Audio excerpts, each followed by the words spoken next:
الحمد رب العالمين الذي جعلنا من الموحدين أشهد أن لا إله إلا الله أشهد أن محمدا عبده ورسوله اللهم صل وسلم وبارك على سيدنا محمد وعلى آله وأصحابه أجمعين. Suaranya jelas nggak Bu? Bener jelas ya? Kayaknya agak tinggi ke atas tuh. Materi kita tentang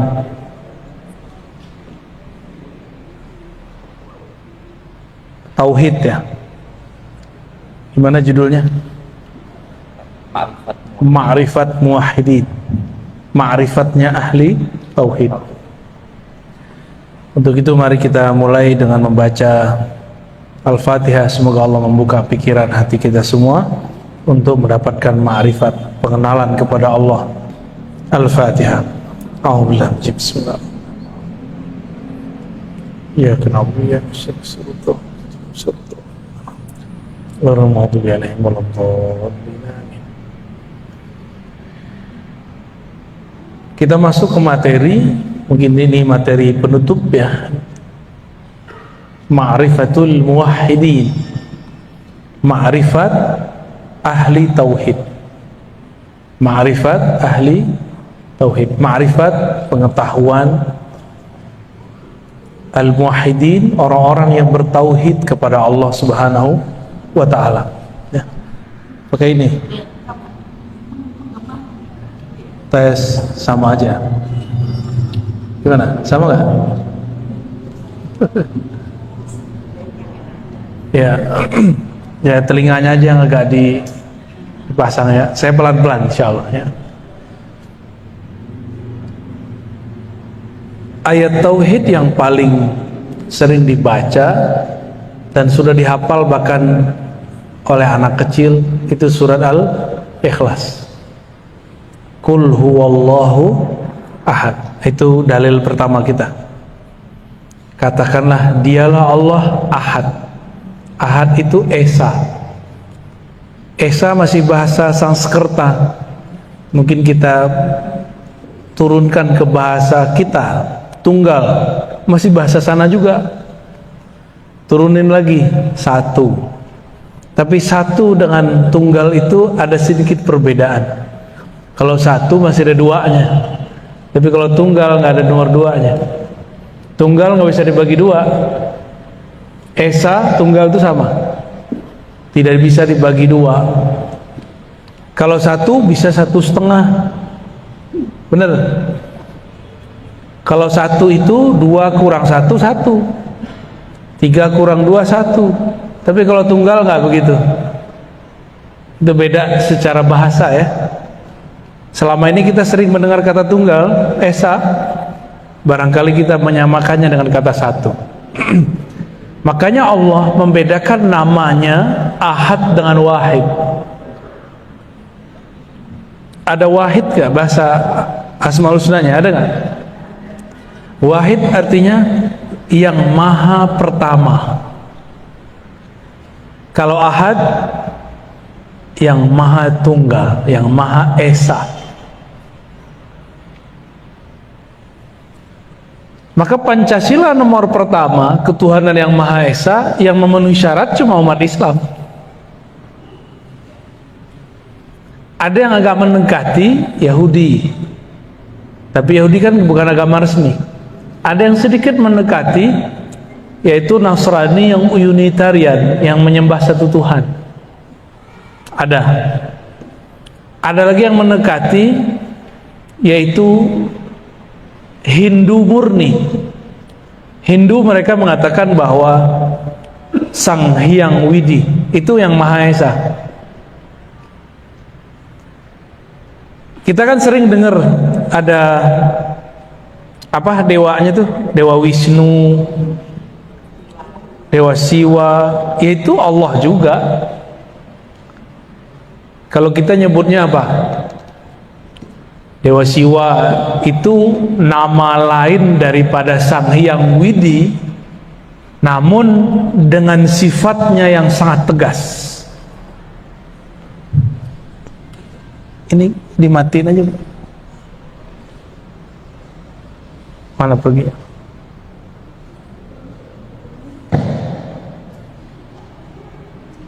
Ya. Jadi saya ngobrol dengan teman-teman yang Hindu Bali ya. Saya nggak tahu kalau Hindu yang di apa namanya India sana, saya nggak ngerti. Ya. Jadi Wisnu, Siwa itu adalah nama lain daripada Sang Hyang Widi itu. Rahman Rahim itu beda dengan Allah atau sama? Rahman Rahim sama, cuma nama aja yang beda. Namun kemudian barangkali di kalangan awam mereka, jadi ada pendeta-pendeta awamnya memvisualkan Wisnu, Siwa itu sosok yang berbeda dengan Sang Hyang Widi, ya. Baik. Di dalam Al-Quran ada banyak macam bertauhid.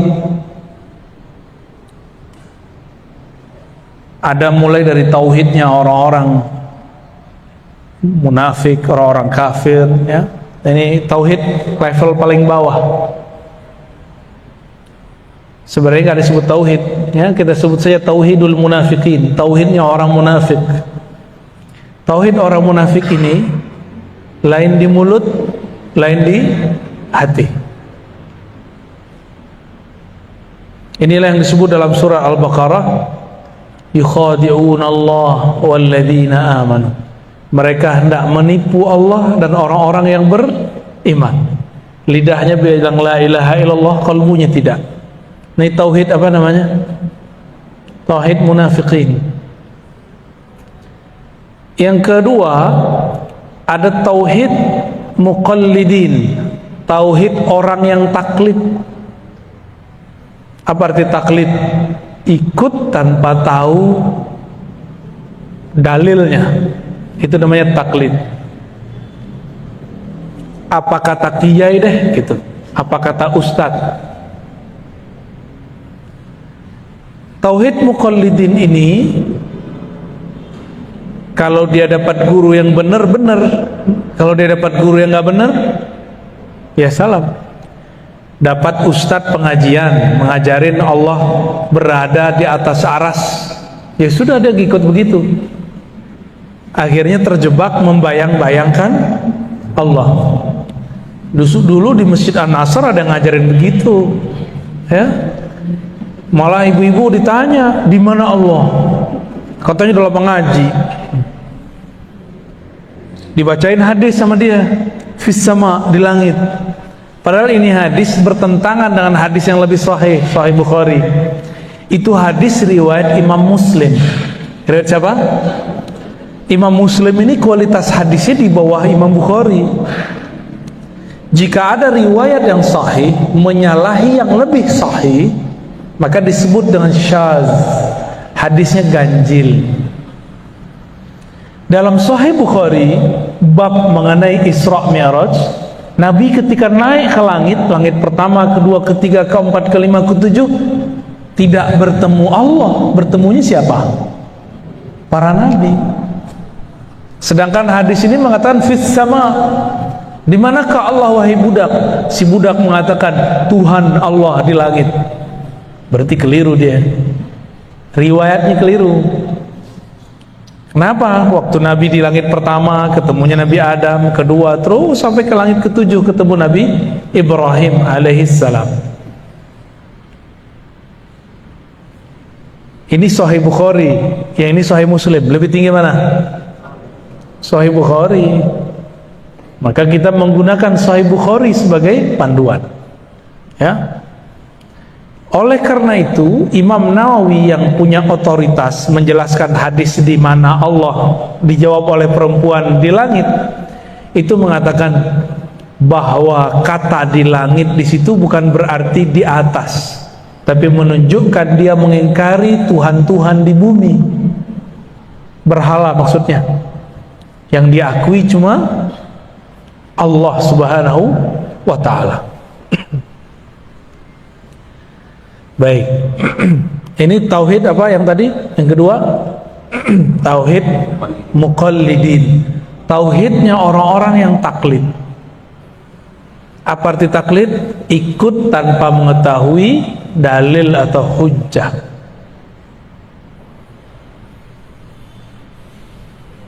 Nah, yang ketiga,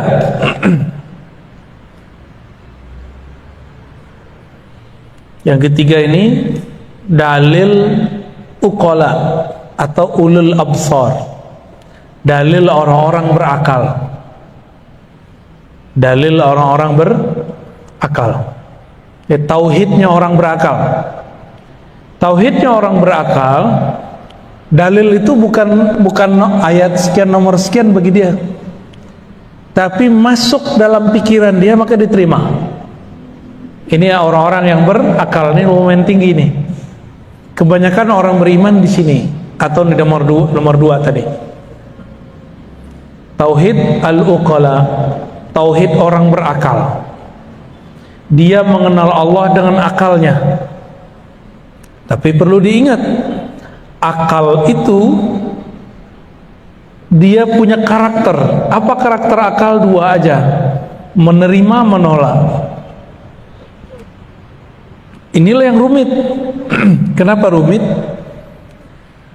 Lafaz tauhid itu la ilaha illallah, itu lafaz tauhid.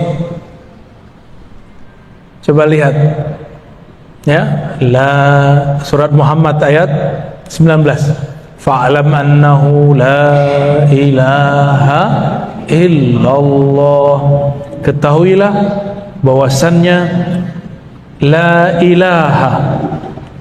La ilaha artinya tiada Tuhan, itu namanya menolak. Illallah, kecuali, itu namanya menerima. Bahasa Arab menolak itu nafi. Kalau menerima, menetapkan, bahasa Arabnya isbat. La ilaha nafi, illallah isbat. Coba pakai bahasa Indonesia tadi. La ilaha menolak semua Tuhan. Kebayang Tuhan apa aja buang. Wah, bukan Tuhan saya, bukan Tuhan saya, bukan Tuhan saya. Tuhan itu bukan berarti sesuatu yang kita sembah-sembah aja, bukan. Yang kita yakini menyembuhkan, yang ngasih rezeki. Itu disebut Tuhan. Kalau terbersit dalam hati, yang menyegarkan itu air. Nih saya minum nih, lalu saya meyakini yang menyegarkan air, berarti sudah nambah Tuhannya. Jadi kita minum tapi tidak meyakini air yang menyegarkan. Allah lah yang menciptakan kesegaran di dalam itu. Gitu. Minum obat. Ada nggak orang minum obat nggak sembuh-sembuh? Ada, banyak. Nih depan saya banyak yang minum obat nggak sembuh-sembuh. Bener. Ini umur-umuran ibu-ibu ini kan, bapak-bapak ini sudah umur-umur ya sisa-sisa sehat, banyak sakitnya. Ya, bener ya. Penyakit itu ada di darah, bapak ibu. Nabi diperintahkan oleh Allah ketika naik ke langit ketujuh, apa kata Allah lewat Sayyidina Jibril, sampaikan ke umatmu, berbekamlah kalian. Maka ibu berbekam ya, mumpung masih ada darahnya. Ntar udah meninggal udah gak ada. Yang dibuang kan darah kotor. Oh sakit itu kan fisiknya. Nanti enaknya panjang. Bangun tidur pada berat nggak punggungnya? Kebanyakan. Ya itu ciri-ciri darahnya nggak bener itu. Sama dokter kan main kasih obat aja, obat pencair darah. Ini berbahaya ibu kalau keseringan. Kurangi dulu obat itu, baru berbekam. Nabi ngobatin tanpa obat, dibuang darahnya. Itu nggak bisa diapa-apain tuh darah. Caranya dikeluarin, udah gitu aja, nggak bisa lagi. Ada dua perbedaan dalam Tibbun Nabawi itu. Ada pengobatan membuang darah kotor, ada mengeluarkan darah seger. Darah seger namanya fasdu. apa namanya? Cuma sampai sekarang saya pun belum berani. Mirip-mirip kayak donor darah, tapi ini dibuang aja, set, keluar, muncrat. Ya, kalau ada yang suka donor aja boleh. Ya. Tapi kalau saya sampai sekarang belum berani Bu, yang fast tuh. Yang masih saya kerjakan apa? Bekam. Imam Ahmad bin Hambal setiap kali kepalanya pusing dia bekam. Bagian belakang ya. Kalau di sini pusing, ini nggak bisa. Bagian sini pusing kayaknya dompetnya kurang tuh. Tapi kalau bagian belakang, kiri, kanan ya, kiri kanan, punggung, Allah itu menetapkannya, kesehatannya dibuang darahnya. Harus rutin, jangan sesekali. Nah, tapi biasanya kita dikasih obat. Banyak orang minum obat tidak sembuh-sembuh. Kenapa? Karena kesembuhan itu dari Allah Subhanahu wa Ta'ala. Sekali terbersit dalam pikiran saya bahwa obat ini yang menyembuhkan, maka batal tauhidnya. Sekali terbersit bahwa nasilah yang mengenyangkan, batal tauhidnya. Ini tauhid uqala ya, tauhid ahli akal.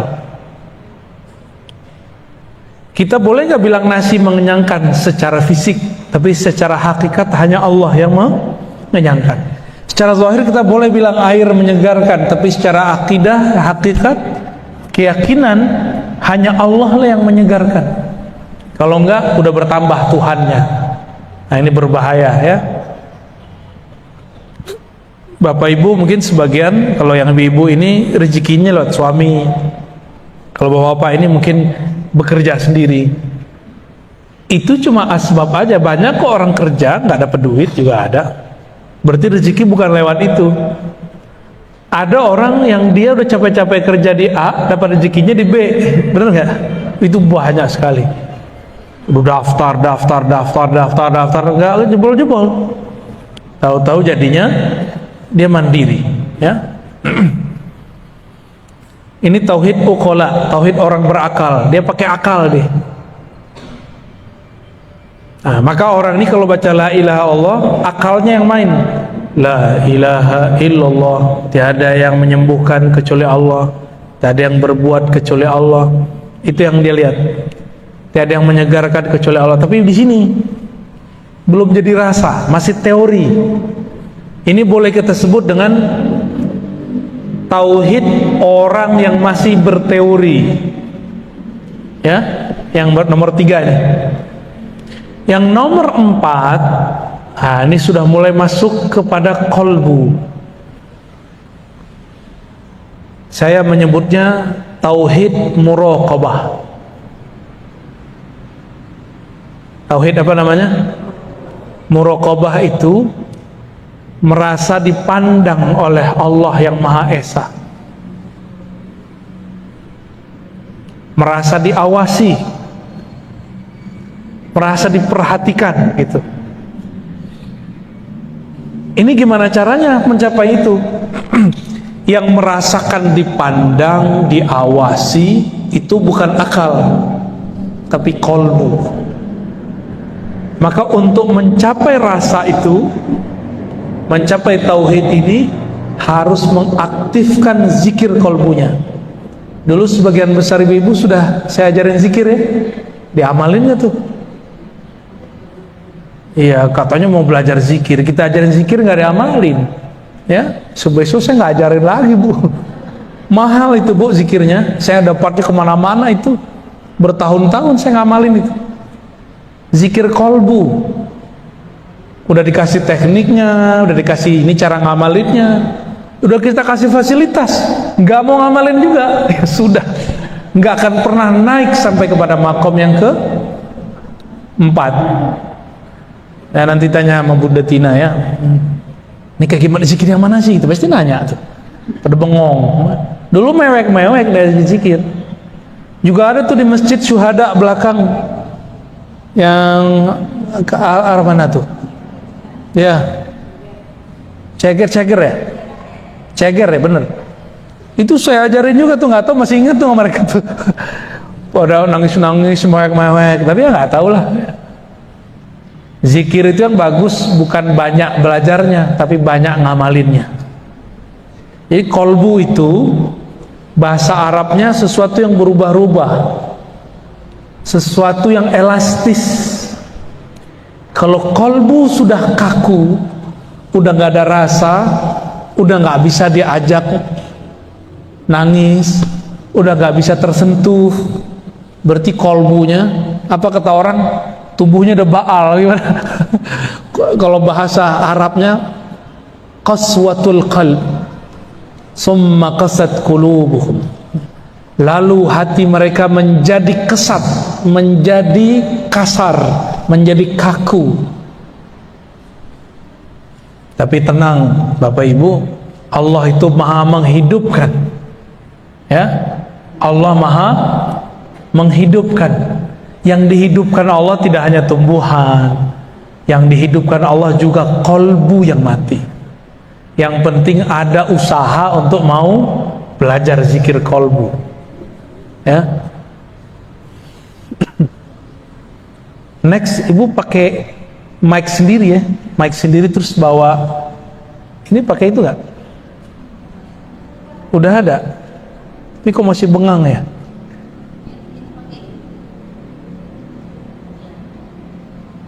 Coba bisa nggak tuh? Ya. Tes. Gimana? Keras. Ekonya dikurangin. Kita bukan lagi mau gedangdut.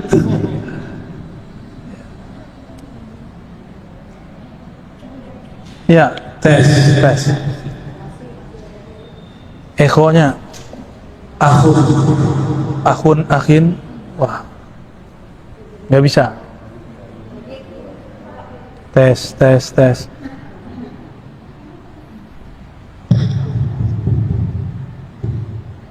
Bismillah. Ya, oke, baik. Lebih jelas ya. Ya, biar sayanya juga nggak terlalu banyak ngeluarin suara, energinya capek juga. Baik. Jadi tauhid yang keempat ini gimana tauhidnya? Tauhid muraqabah. Tauhid muraqabah di mana tempatnya? Kolbu. Kolbu itu apa yang dia rasakan? Dipandang, diawasi, diperhatikan. Ya. Lalu apa yang dibaca? Yang dibaca sama la ilaha illallah, tapi pemahaman yang akan ditambah. Apa pemahaman waktu baca la ilaha illallahnya? Pemahaman yang dibaca waktu itu adalah la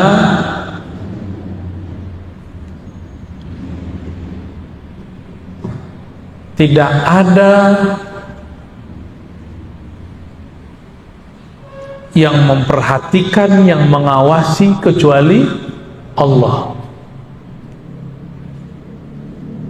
Tidak ada yang memperhatikan, tidak ada yang mengawasi kecuali Allah. Jadi dia baca la ilaha illallah, tapi beda makna dengan orang munafik. Orang-orang munafik baca la ilaha illallah, lidahnya baca, pikirannya kemana-mana. Tapi kalau ahli kolbu ini baca la ilaha illallah, dalam hatinya dia merasa dilihat oleh Allah. Lebih dulu merasa dilihat atau bacaannya yang lebih dulu? Bisa dua-duanya Pak. Bagi yang belum ada rasa itu, baca aja dulu. Kita baca la ilaha illallah, tiada yang memperhatikan aku kecuali Allah. Ini zikir dapat menghancurkan riya. Ini zikir dapat menghabiskan ya sum'ah.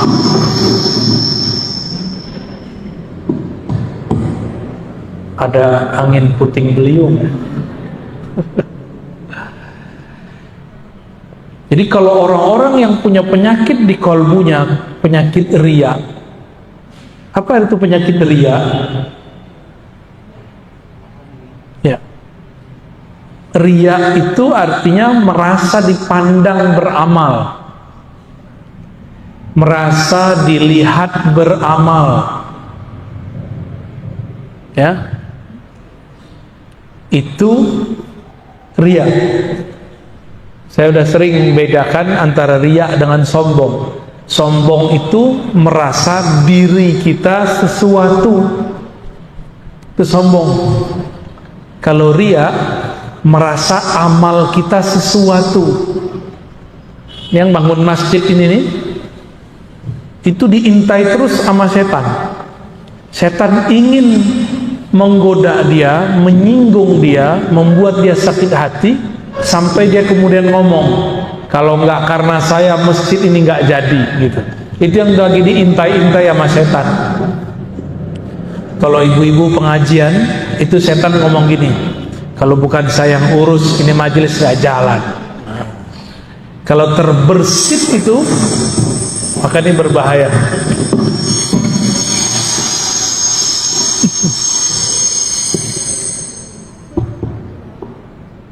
Waduh, ada angin puting beliung berkali-kali nih. Baik.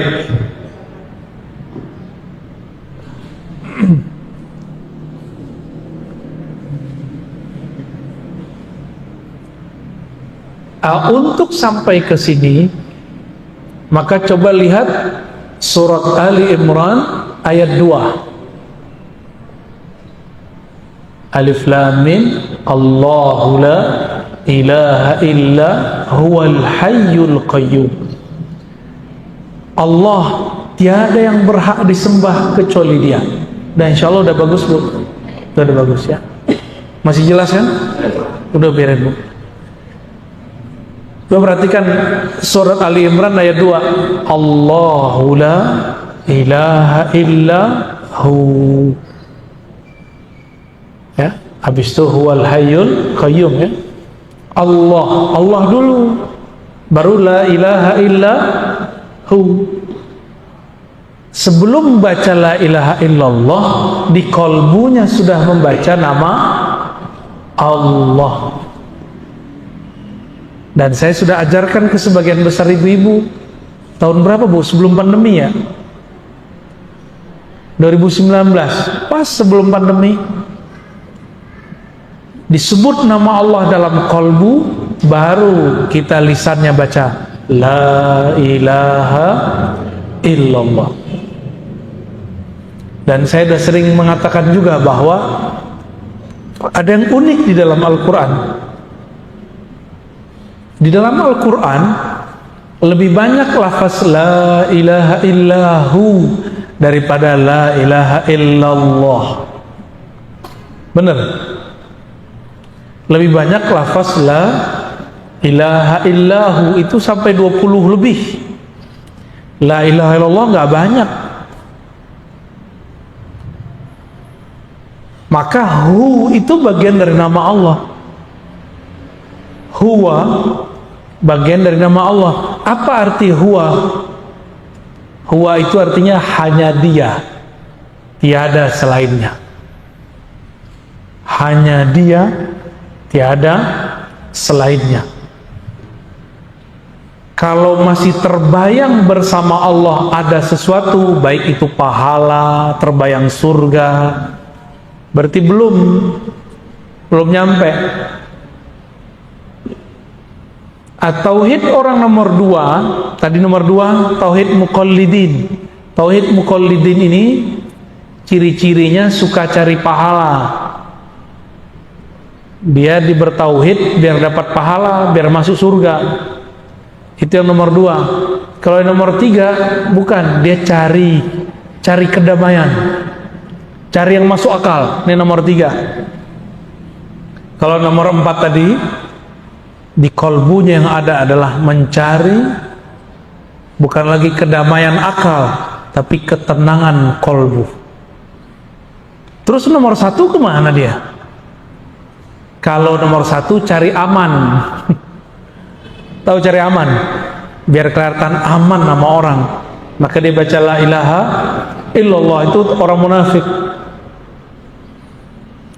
Sedangkan nomor 4 tadi, dia mencari kedamaian di dalam kalbunya. Maka sebelum zikir la ilaha illallah, sebutlah nama Allah di kalbu. Cari ahli zikir, belajar kepada mereka bagaimana cara nyebut nama Allah di dalam kalbu. Bagi yang belum belajar talqin zikir ya, sebut nama Allah di kalbu, baru baca la ilaha illallah. Jadi kenapa kebanyakan orang kalau zikir tidak ada rasa di kalbunya? Karena kalbunya kosong. Kalbunya belum dibacakan Allah. Makanya dalam ayat ini dimulai dari Allahu la ilaha illahu. Baca dulu Allah di kalbumu, isbat. Kalau nomor 3 tadi, orang berakal, nafi, isbat. Ditiadakan Tuhan, lalu diterima hanya satu Tuhan, yaitu Allah. Kalau yang nomor 3 lain, isbat dulu baru nafi, baru isbat gitu. Tetapkan dulu nama Allah dalam kalbu, keyakinan kepada Allah dalam jiwa, baru katakan tiada Tuhan. Tiada Tuhan ini nafi, menolak. Illallah, kecuali Allah, menerima, isbat lagi. Jadi kita kalau ulang, isbat, nafi, isbat. Kalau yang nomor 3 tadi apa? Nafi, isbat. Pakai bahasa Indonesia. Nomor 3 tadi menolak lalu menerima atau menetapkan. Kalau nomor 4 menerima lalu tolak semua Tuhan, lalu kuatkan lagi, terima hanya ada satu Tuhan, Allah Subhanahu wa ta'ala. Ustadz, Buya, Kiai, Syekh, kata orang, masa nyebut Tuhan? Kan gak boleh nyebut Tuhan. Saya mau tanya, mana dalil yang melarang menyebut kata Tuhan? Ada gak? Jangan ikut-ikutan. Kita sudah ngaji tauhid dari kemarin-kemarin, bahwa kata Tuhan itu terjemahan dari 2 lafaz, Rabb dan Ilah. Namun karena bahasa kita ini punya kelemahan, Rabbun, Rabbul Alamin, itu berarti Tuhan yang bersifat mencipta, sedangkan Ilah berarti Tuhan yang bersifat disembah. Tuhan juga. Jadi boleh nggak diterjemah? Ya mesti diterjemahkan. Bapak Ibu bukan orang Arab. Mukanya mungkin sebagian ada yang Arab, tapi Arab maklum. Ya, aja ngomong bahasa Arab dikit bingung. Gak usah sok-sokan Arabisasi. Terjemah aja. Kalau Arab, Arab aja. Kalau bahasa Arab, ayo ya kita jabanin. Tapi kan pusing nanti kalau menjelasin pakai bahasa Arab. Udah dijelasin pakai bahasa Indonesia aja pusing. Bener gak? Ini maksudnya apa sih? Nafi, isbat. Isbat, nafi, isbat. Itu kan pusing kan? Ya. Itu baru beberapa istilah kita pakai. Ya. Jadi bolehkah menyebut kata Tuhan? Boleh. Oh, Tuhan itu pimpinan para dewa. Mana kamusnya ngomong begitu? Ngomong pakai kamus. Jangan-jangan dia asal-asal sebut ya. Kalau bahasa Indonesia kamusnya KBBI, bukan Ustadz kamusnya. Itu namanya cocok logi. Kamus cocok logi. Nggak begitu cara kita beragama, berbahasa. Bahasa ikutin bahasanya, ya. Orang Nasrani, orang Yahudi nyebut Allah, kalau dia orang Arab Allah juga. Nyebut ilah sama ilah juga. Rob ya Rob juga. Kan itu bahasa Arab. Kalau orang kita ya dipermudah lah. Jangan diterjemah gini, tiada ilah selain Allah. Kalau anak alay diganti, ya elah. Kan jadi repot nanti. Jadi terjemah aja ya. Jadi bagaimana caranya? Ketika membaca la ilaha illallah, di kolbu sudah membaca nama Allah. Maka ayat ini dalil sebenarnya. Surat Ali Imran ayat 2. Sebenarnya ada yang lebih jelas dan kita sudah hafal semua. Ayat kursi. Ayat kursi depannya apa? Allahu la ilaha illahu. Dia Allah, dialah Allah, tiada yang berhak disembah, Tuhan yang berhak disembah kecuali Dia. Nah, kalau ibu-ibu masih ingat tuh, bapak-bapak mungkin nggak semua pernah ikut zikir dengan saya. Di kolbunya baca nama Allah, lalu baca la ilaha illallah dengan teknik yang pernah kita ajarkan. Itu kolbunya langsung bergetar, cash kontan, ya. Tapi udah lupa ya, selamat lupa ya. Ini di kolbu. Saya ulangi, metodenya gimana? Isbat, nafi, isbat. Terjemahannya apa? Tetapkan nama Allah di kolbu, lalu tolak semua Tuhan, lalu ulangi menetapkan nama Allah. Allahu la ilaha illahu, ya. Gitu. Ada metode yang mirip dalam 3 ayat terakhir surah Al-Hasyr. Al-Hasyr ayat 22. Depannya huwa. Huwallahul ladzi la ilaha illahu. Ini digabung huwa sama Allah. Huwallahul ladzi la ilaha illahu. Berarti huwa dan Allahnya digabung. Itu sebabnya ulama-ulama, guru-guru kami dulu itu ada yang mentalkinkan dipecah itu kalimat. Huwallah sendiri, la ilaha illahu sendiri, hu sendiri, Allah Allah sendiri. Maka saya dulu waktu kecil saya belajar zikir hu Allah, itu ada zikirnya, ya. Hu Allah, ya. Dipecah lagi, hu sendiri, Allah sendiri, hu dia. Dipecah lagi, Allah. Kami dulu belajar itu satu-satu. Satu huwanya sendiri, Allahnya sendiri.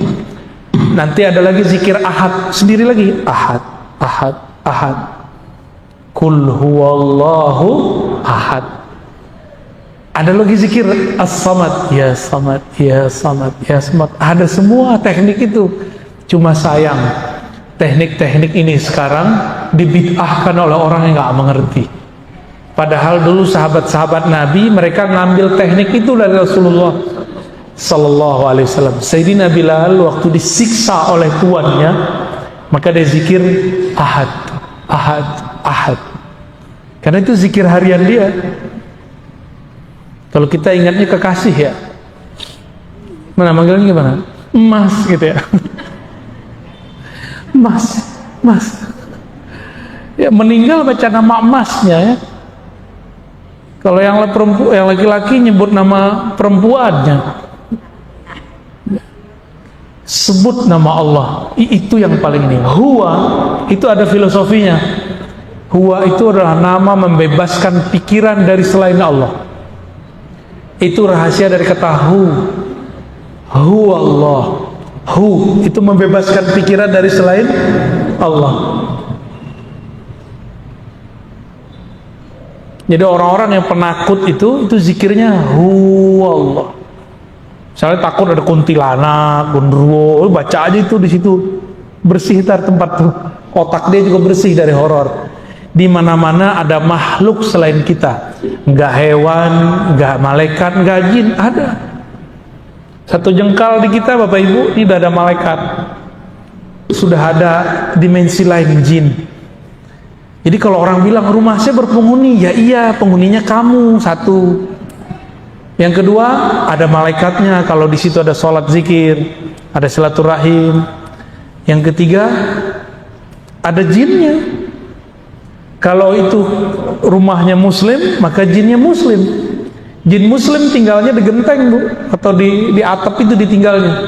Kalau kita habis makan, tulang-tulang kita taruh, itu dimakan sama dia.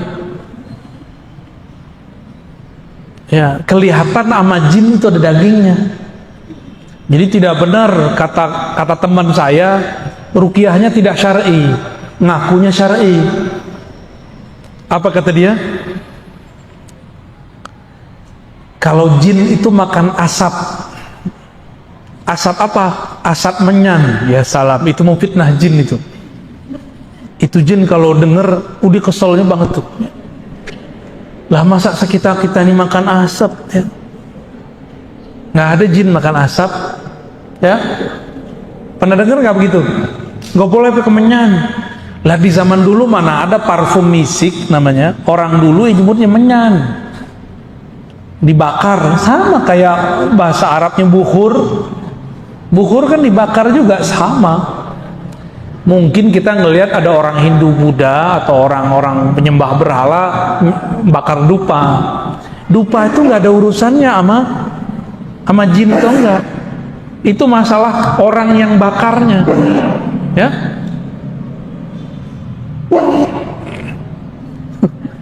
Udah bersin-bersin nih. Kurang tidur, Bu. Baik. Ini baru nomor 4. Tauhid ahli qalbu. Kita sudah sebutkan maknanya, tempatnya di mana, bacaannya apa, caranya gimana. Tinggal ketemu mursyidnya aja ya. Tauhid qalbu ini adalah tangga ihsan paling bawah. Nabi mengatakan ihsan itu engkau beribadah seakan memandangnya, jika tidak maka merasa dipandangnya. Jadi nanti buahnya itu sholat kayak merasa diperhatiin. Tapi kalau belum, ya udah zikir yang Allah aja dulu, atau huwa Allah aja dulu, ya itu cukup kok. Naik lagi, apa nih zikirnya? Boleh disebut zikir mukhatabah, zikir dialog. Disebut tauhidnya tauhid musyahadah, tauhid memandang Allah subhanahu wa ta'ala. Tauhid memandang Allah. Allah bisa dipandang nggak sama ini? Bisa dipandang dengan mata nggak Allah? Dengan akal? Enggak juga. Dengan kolbu? Enggak juga. Maka tidak ada namanya kolbu memandang Allah, itu nggak ada. Kolbu dipandang oleh Allah. Innallaha yanzuru ila qulubikum. Allah memandang ke dalam kolbumu, bukan kolbu memandang Allah. Ya. Lewat mana Allah memandang kolbu? Nah, ini yang disebut nanti tauhidnya tauhid musyahadah. Ini ilmunya rahasia, tapi saya sebut saja. Sebut pembukaannya aja. Ini tempatnya pada ruh.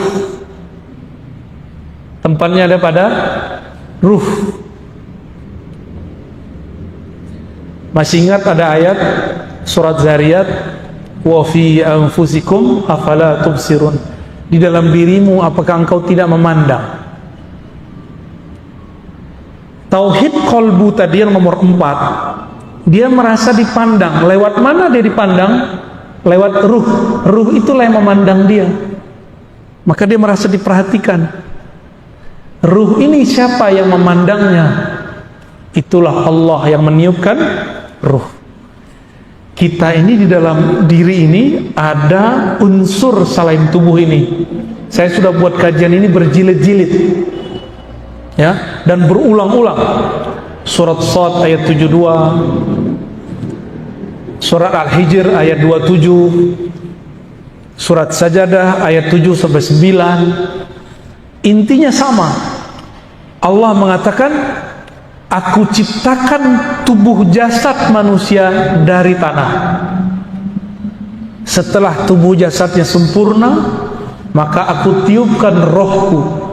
Maka Allah membedakan antara mencipta dengan meniupkan. Tubuh kita ini dicipta, tapi ruh kita ditiup. Bagaimana cara Allah meniup? Allah yang maha tahu. Ruh yang ditiupkan itulah yang dapat izin memandangnya. Karena ruh itu adalah tiupan dari Dia juga. Hanya Dialah yang bisa memandangnya. Maka Allah pinjamkan kepada ruh itu kembali cara memandang Allah. Nah, jika ruh kita memandang Allah disebut dengan tauhid rububiyah. Ini beda dengan rububiyah kelompok sebelah ya. Beda Bapak Ibu. Tauhid apa namanya? Jika ruh kita memandang kepada Allah disebut tauhid apa? Rububiyah. Apa artinya? Memandang peran Allah dalam keragaman alam semesta. Apa tauhid rububiyah?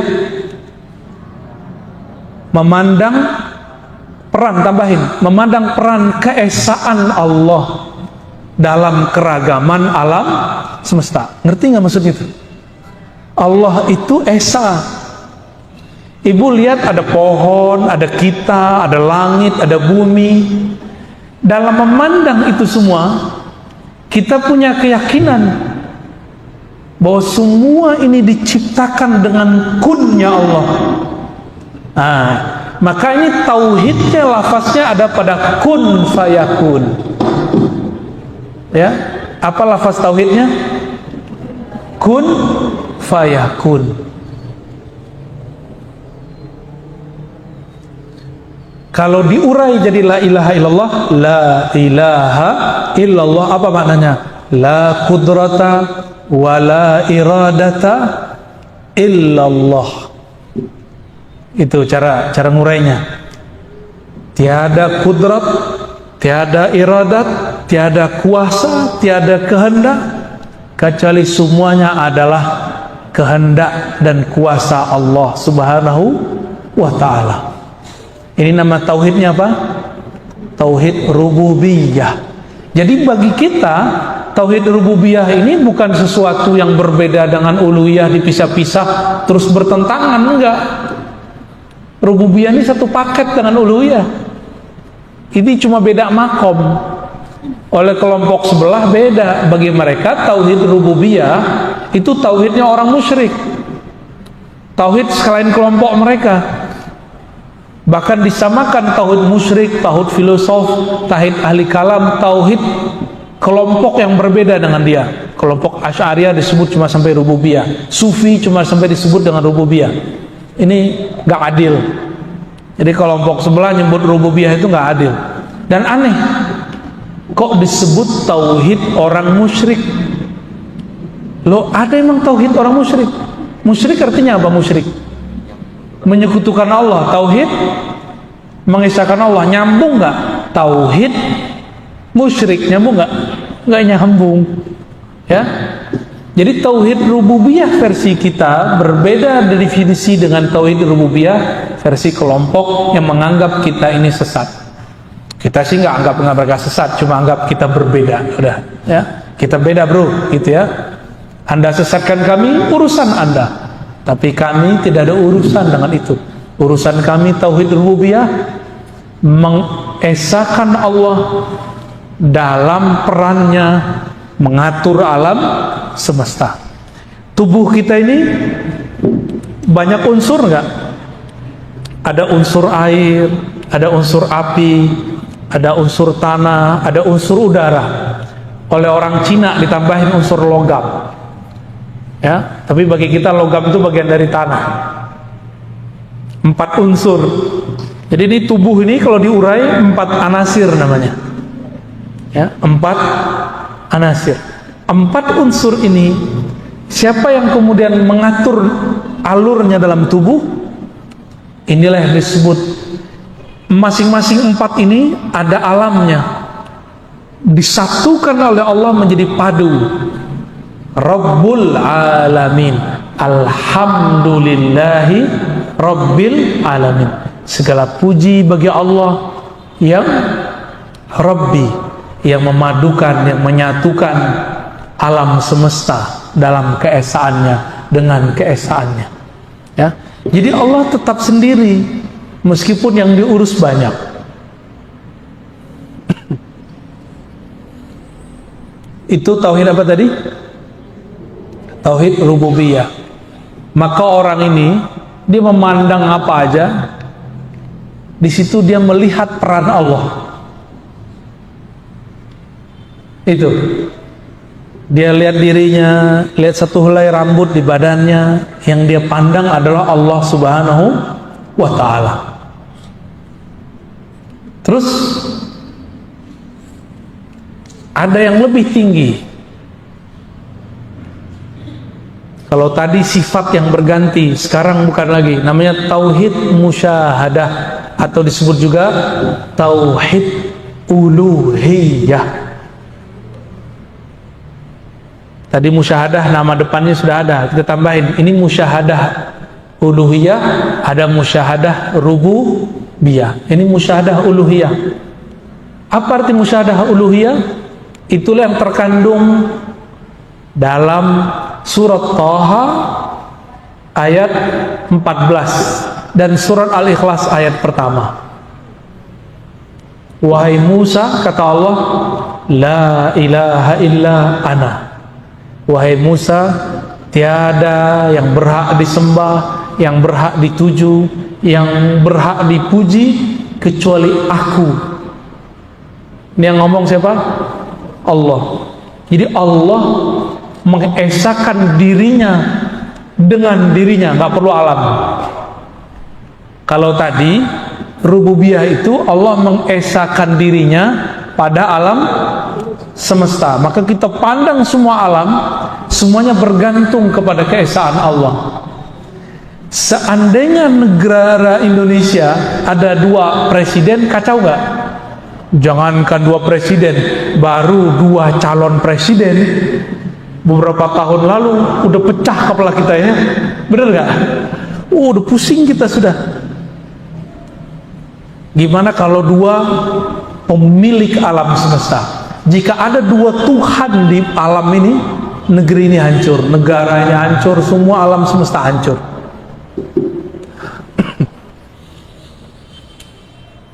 Tauhid musyahadah uluhiyah ini, Allah memandang keesaannya di dalam dirinya, di dalam zatnya. Dan ini rahasia di dalam rahasia, saya tidak boleh menjelaskan kecuali sampai di situ saja, ya. Inilah yang disebut dengan ihsan, level tertinggi. Engkau memandang, engkau sholat seakan memandang Allah Subhanahu wa ta'ala. Jadi itu bukan dengan kolbu, itu dengan ruh. Nah, ini beberapa guru, kiai, mursyid itu keliru. Dia sebut memandang Allah dengan kolbu. Itu salah fatal. Kolbu itu masih ada ruangnya, masih ada tempatnya, masih ada arahnya. Allah tidaklah berarah, dialah yang menciptakan arah. Tidak beruang, karena Allah lah yang menciptakan semua ruang. Ruh itulah. Apa istilahnya tadi? Tauhid ulu. Apa artinya? Allah mengesakan dirinya di dalam dirinya, nggak ada alam. Ini yang disebut ahadiyah. Kul huwallahu ahad. Allah itu ahad. Di ahad artinya belum ada alam, belum ada aras, belum ada langit, belum ada kursi, belum ada budak perempuan yang nanya di mana Allah, belum ada. Ya, Allah dulu sendiri, sekarang masih sendiri nggak? Masih sendiri. Kalau Allah bilang Allah bersama alam, musyrik. Allah tidak pernah bersekutu keberadaannya, berserikat keberadaannya dengan alam. Maka ayat yang menyebutkan wa huwa ma'akum ainama kuntum, dia bersamamu dimanapun kamu berada, bukan berarti bersama berdua. Saya mau tanya, masih kelihatan nggak bulan cahayanya kalau matahari terbit? Masih kelihatan nggak? Kita ini kegelapan, Allah itu cahaya. Masih ada nggak kegelapan kalau cahaya terbit? Allahu nurus samawati wal ard. Allah lah cahaya langit dan bumi. Kita ini langit bumi yang gelap, Allah cahayanya. Masih ada nggak kegelapannya? Udah nggak ada lagi. Ya, Maka tidak bisa digandengkan antara gelap dan cahaya. Kita ini gelap, Allah terbit dengan nurnya, hilanglah kita. Apa maksudnya? Jika Allah memperkenalkan dirinya kepada hamba, maka habislah hamba. Itulah makna kalam ulama. Siapa yang kenal diri, man arafa nafsahu arafa rabbahu. Siapa yang kenal diri, kenal Allah. Siapa yang kenal Allah, hilanglah dirinya. Man arafa nafsahu fana, man arafa rabbahu fana nafsahu, ya. Siapa yang kenal Allah, maka dirinya binasa, dirinya tiada.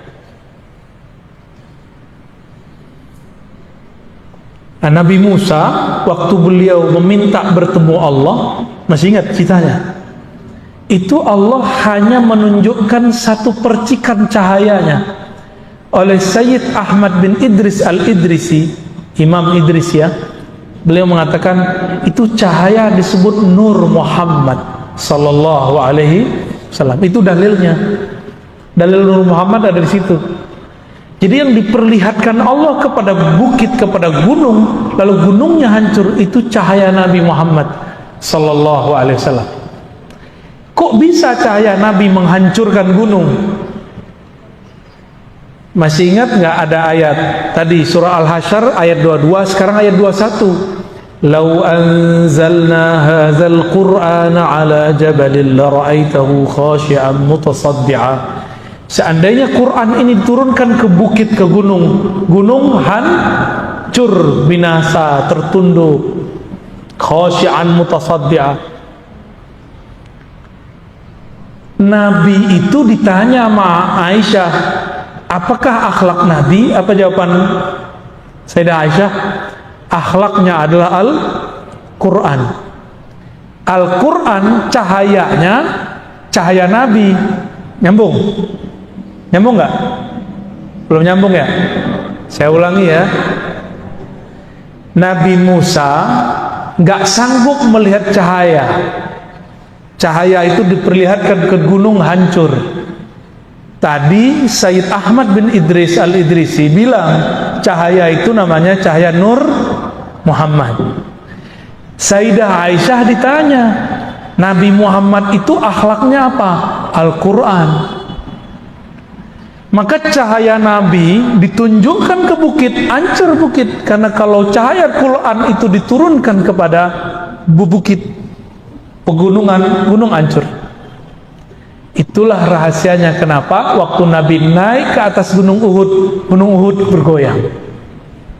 Goyang Uhud yang kita lihat, mungkin sebagian besar sudah pernah ke gunung Uhud, ya, benar. Itu gunung yang sangat tegar, perkasa itu, ketika Nabi naik ke atasnya, dia bergetar. Karena Nabi itu adalah hakikatnya Al-Quran. Hakikatul Al-Quran, akhlaknya Quran, nur korbunya nur Quran. Yang dulu nurnya beliau jika diperlihatkan ke bukit hancur, berarti gunung Uhud ini gunung terkuat di alam semesta, di bumi. Maka ulama kita menyimpulkan beberapa kalam Nabi tentang bukit Uhud, gunung Uhud, bahwa gunung Uhud ini ketika nanti kiamat terjadi, gunung Uhud masih Allah pertahankan. Karena satu-satunya gunung yang bisa bertahan ketika ada Nur Muhammad ada, itu cuma gunung Uhud. Jangankan Nur Muhammad, tubuh Nabi Muhammad ada di atasnya, gunungnya tidak hancur. Maka apa pelajaran di sini? Pelajarannya adalah jika ingin kita mati, tubuh kita nggak hancur, maka leburkanlah cinta kita, baik kolbunya ataupun pikirannya ataupun jasadnya kepada Nabi Muhammad sallallahu alaihi wasallam. Kalau sudah lebur cinta fisiknya kepada fisik Nabi Muhammad, udah lebur akalnya dalam akal Nabi Muhammad, kolbunya dalam kolbu Nabi Muhammad, maka nanti jasad kita Allah tahan, nggak akan hancur. Inilah rahasia kenapa jasad tidak hancur di dalam kubur. Jadi nggak mesti orang hafiz Quran, ya, orang yang di kolbunya ada nur Nabi hamad, itu Allah tahan itu bumi, nggak akan merusak ya. Innallaha harrama 'alal ardi an ta'kula ajsadal anbiya. Allah mengharamkan bumi untuk merusak tubuh para nabi. Kita tambahkan dan pewaris para nabi. Ya, yang di dalam dirinya ada nur itu. Oke, barangkali itu tauhid, ma'rifat al-muwahhidin, ma'rifatnya ahli tauhid yang bisa kita pakai. Minimal sampai di level 2. Tapi saya tidak menyarankan minimal sampai level 3. Ahlul akal minimal, ya. Baru kemudian Allah akan bimbing ke level ke-4 sampai level ke-5. Barangkali itu yang dapat kita sampaikan. Mau tanya jawab? Oke, baik, silakan.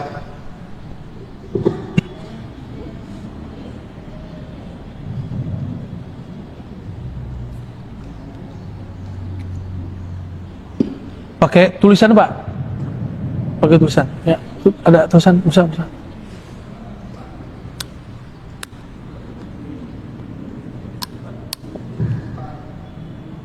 Ya, pakai tulis saja, Pak.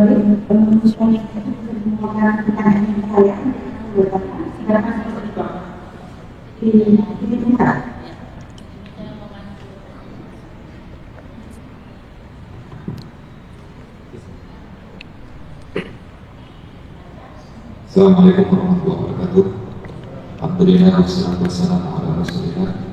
Terima kasih banyak kepada guru kita Buya Dr. Al-Razim Hashim yang sudah memberikan penjelasan tentang ma'rifat al-muwahhidin, ma'rifatnya orang-orang yang bertauhid. Sekarang kita masuk ke sesi tanya jawab.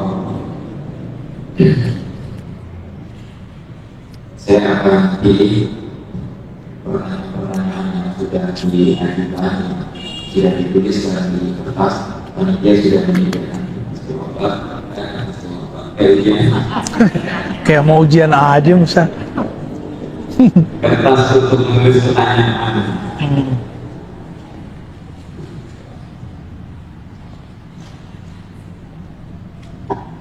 Ya. Pertama mungkin ini yang sederhana dulu, yang meskipun sederhana ini kayak diberikan oleh orang. Bagaimana caranya memulihkan kembali kolbu yang sudah kotor? Memulihkan kolbu. Mungkin maksudnya dengan memulihkan kolbu yang kotor itu tahapan untuk meningkatkan kolbunya. Baik. Cara memulihkan kolbu itu mudah ya. Jika dia kotor, cukup diistighfarkan. Tapi sebutkan apa masalahnya. Ya Allah, ampuni kami, ampuni kolbuku karena habis melihat yang gak benar, habis emosi, habis marah-marah. Sebutin. Baru kemudian selesai kita sebutkan semua kesalahan kita tutup. Ataupun dari yang tidak kami sadari, gitu ya. Dari kesalahan yang kami ketahui ataupun yang tidak kami ketahui, yang kami sadari ataupun yang tidak kami sadari, gitu. Lalu yang kedua, ini masuk ke hadis Nabi. Nabi mengatakan jaddidu imanakum biqauli jaddidu imanakum, perbaharui imanmu, hadis Imam Ahmad. Lalu sahabat bertanya, bagaimana caranya wahai Rasulullah? Nabi mengatakan, aksiru min qauli la ilaha illallah, perbanyak lafaz la ilaha illallah. Maka dari tadi saya selalu menyebutkan caranya pakai la ilaha illallah, nggak ada lebih, cuma itu caranya, tangganya cuma itu kepada Allah. Seorang munafik pun aman dari status yang berbahaya itu karena lafaz la ilaha illallah, ya. Bedanya kalau la ilaha illallah untuk menyegarkan kolbu, matanya dipejam, ya, pikirannya diistirahatkan, lidah membaca dimulai dengan kolbu. Kolbu dulu yang baca. Itu cara menyegarkan kolbu, ya. Barangkali itu. Baik, yang berikutnya untuk mendapatkan merasa keesaan Allah SWT bila melihat kita Allah tidak mudah. Lalu bagaimana cara mengajar rasa itu ada? Gak usah ngelihat ke gunung, ke pohon, kejauhan, lihat ke kita aja, ya. Bapak Ibu ini, saya sering nanya loh di luar, dan pertanyaan ini sering dilupakan. Itu satu helai rambut yang ada di tangan, di kepala, kita yang numbuhin atau Allah? Allah. Sudah dapat tauhid udah. Ini yang sudah ubanan nih, bisa nahan nggak keluarnya uban? Bisa nggak Pak? Nggak bisa. Yang jerawatan, bisa nahan nggak keluar jerawat? Nggak bisa. Di situ aja kita sudah kalah dan kita mengatakan, oh, satu helai rambut pun bukan aku yang berkuasa, tapi Allah lah yang berkuasa. Sudah masuk ke tauhid itu, ya. Saya juga sering nanya, Bapak Ibu punya kuku, manjang nggak? Manjang, bener. Kukunya manjang nggak? Tiap minggu potong. Giginya manjang nggak? Tuh siapa yang nyuruh berhenti gigi kita? Ya Allah, kita aja nggak bisa nguasain gigi coba. Untung gigi kita nggak kayak kuku. Kalau nggak dia maju terus, manjang terus. Tiap kali mau pengajian mikir dulu. Jadi tubuh ini bukan kita yang berkuasa, yang berkuasa Allah Subhanahu wa Ta'ala. Udah masuk ke tauhid, jadi nggak usah ke gunung, ke Bogor, kelamaan kena macet dulu, ya. Yang gampang deh, ambil biji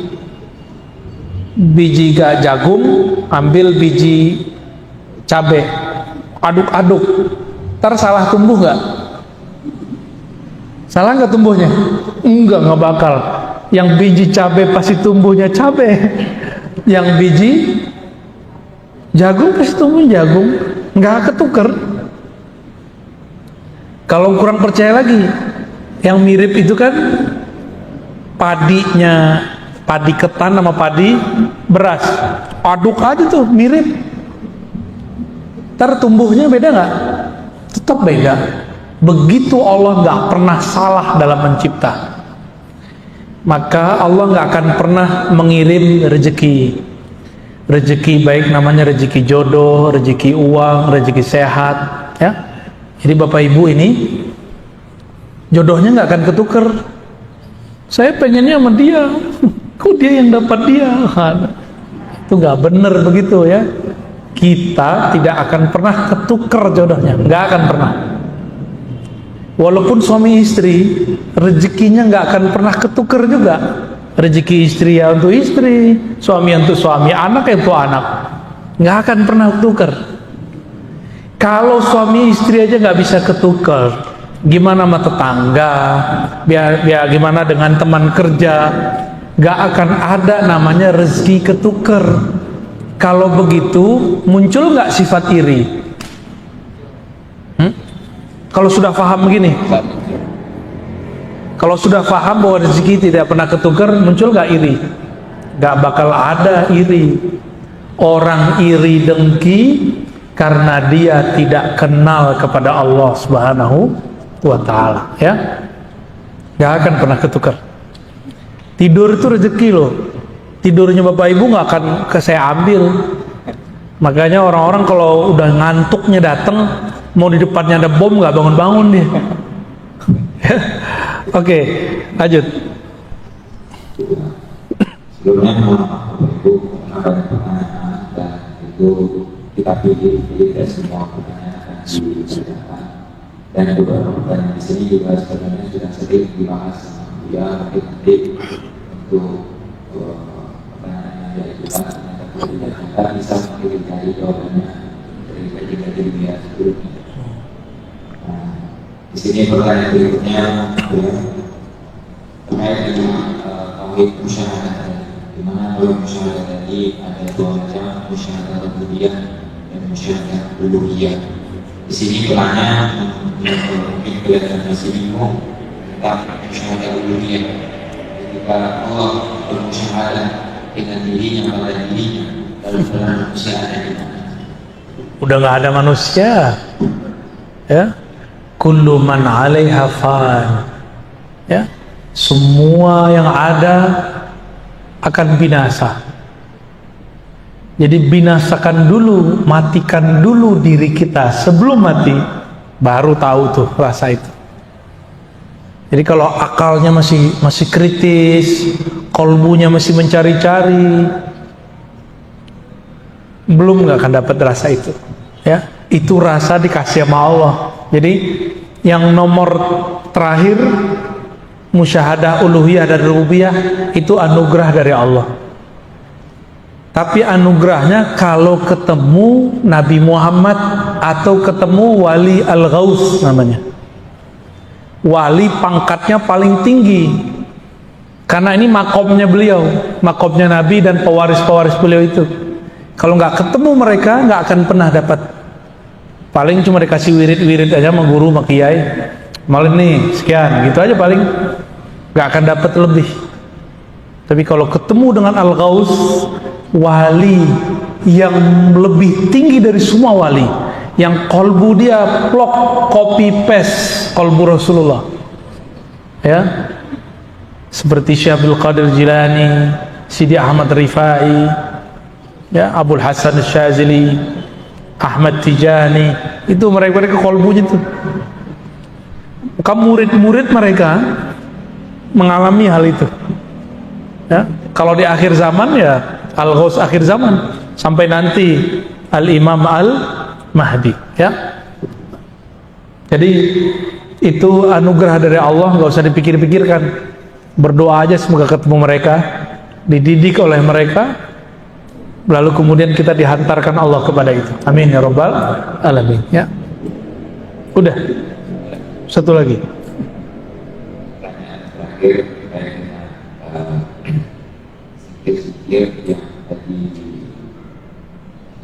dibahas di hadapan beliau, yang dibicarakan ada zikir Allah, zikir Ahad dan sebagainya. Nah, zikir-zikir itu kan ada tahapan juga. Apa zikir tersebut? Zikir Allah Ahad itu tidak? Hu Allah hilang kalau sudah baca ahad. Huwallahu ahad. Ahad artinya apa? Dia sendiri, maha sendiri, alone. Kalau Allah itu pencipta, Allah itu nama pencipta. Huwa, kalau ada huwa berarti ada anta, ada ana, ada kamu, ada aku. Jadi huwa Allah, hilanglah huwa Allah. Nanti Allah kasih rasa ahad namanya dalam kolbu. Yang terasa sama kita cuma Allah aja. Tapi itu disebut ahwal. Apa arti ahwal? Kondisi. Yang kondisi ini nggak boleh lama-lama, karena kalau lama-lama orangnya bisa kayak orang ngebleng. Tapi dia bukan gila. Dia kayak Laila Majnun. Cerita Majnun itu dia begitu tuh. Kelihatan kayak gila, dia bukan gila, dia sedang waras. Cuma lagi mabuk dalam itu. Nah, orang kalau mabuk di sini nanti dia menjadi wali majzub. Apa arti wali majzub? Wali yang ketarik akalnya, yang dominan cuma cintanya kepada Allah. Makanya kita ini kalau masih pakai akal semata memahami itu nggak bisa paham. Ada wali-wali yang aneh-aneh. Karena orang-orang kasmaran itu aneh-aneh. Benar nggak? Laki perempuan lagi kasmaran aneh-aneh.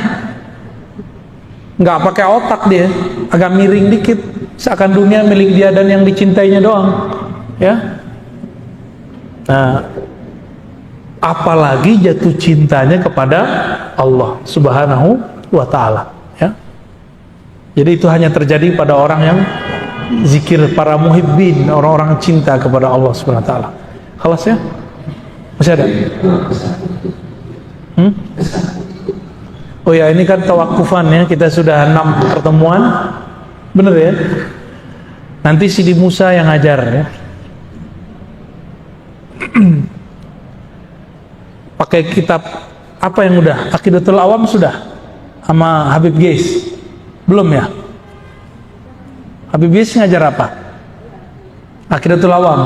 Ya, nanti kitab apa kayak fikih sama Sidi Musa nanti belajar fikih. Ya. Bapak Ibu, beruntung di masa seperti ini kita masih waras, masih mau ngaji. Ya. Banyak orang yang nggak mau ngaji sekarang. Padahal obat pandemi ini bukan hanya divaksin, dibawa ke rumah sakit, enggak. Salah satu obatnya adalah mendekatkan diri kepada yang menciptakan alam semesta, termasuk vaksin itu, termasuk pandemi itu. Walaupun zahirnya pandemi itu dibuat oleh sekelompok orang jahat, tapi kan semua izin Allah. Semua izin Allah. Maka saran saya, mumpung masih ada waktu, mumpung belum kena COVID yang paling parah, udah mendekatkan diri kepada Allah. Ya, Bapak Ibu di rumah nggak di rumah mati, ya kan? Ya udahlah, keluar aja. Orang keluar ke mall masih kita ngaji nggak mau. Lebih bawah ya kalau di mall, di rumah makan apalagi. Itu cuma buat XX doang. Nanti kalau udah makan hilang protokolnya. Sekarang itu kayaknya cuma gaya-gayaan aja.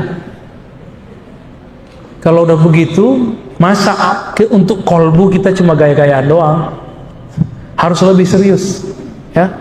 Jadi obat dari semua ini cuma satu.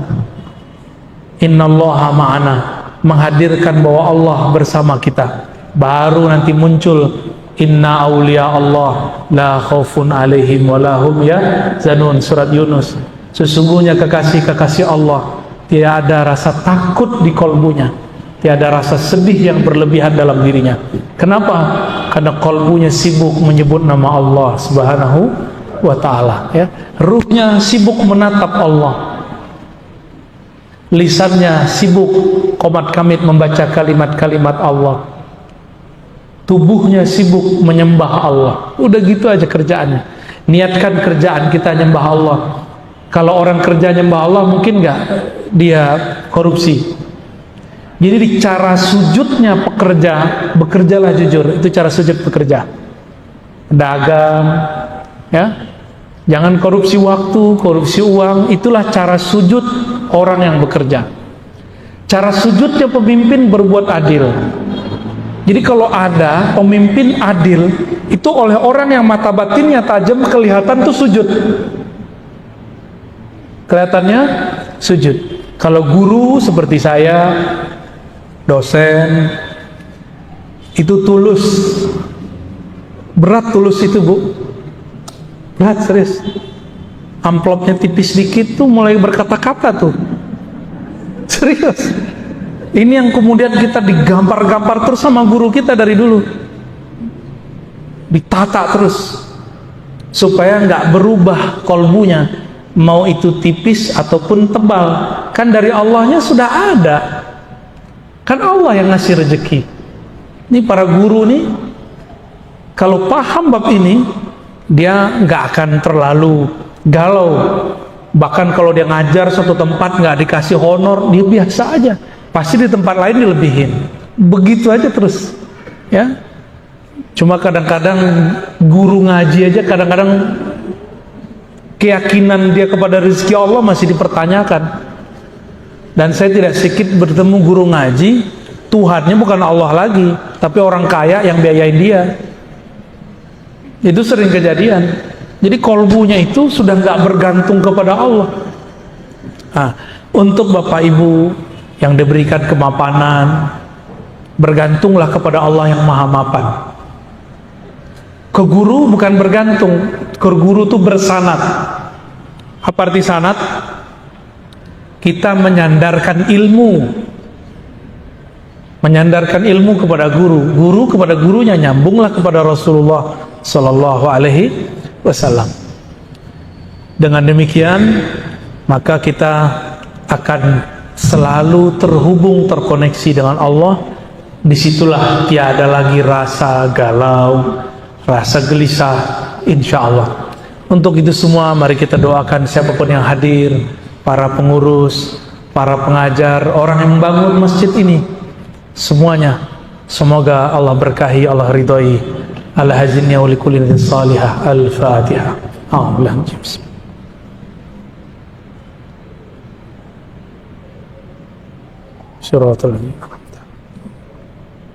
Alhamdulillah Rabbil Alamin. Baik Bapak Ibu, mohon izin, mohon pamit. Assalamualaikum warahmatullahi wabarakatuh.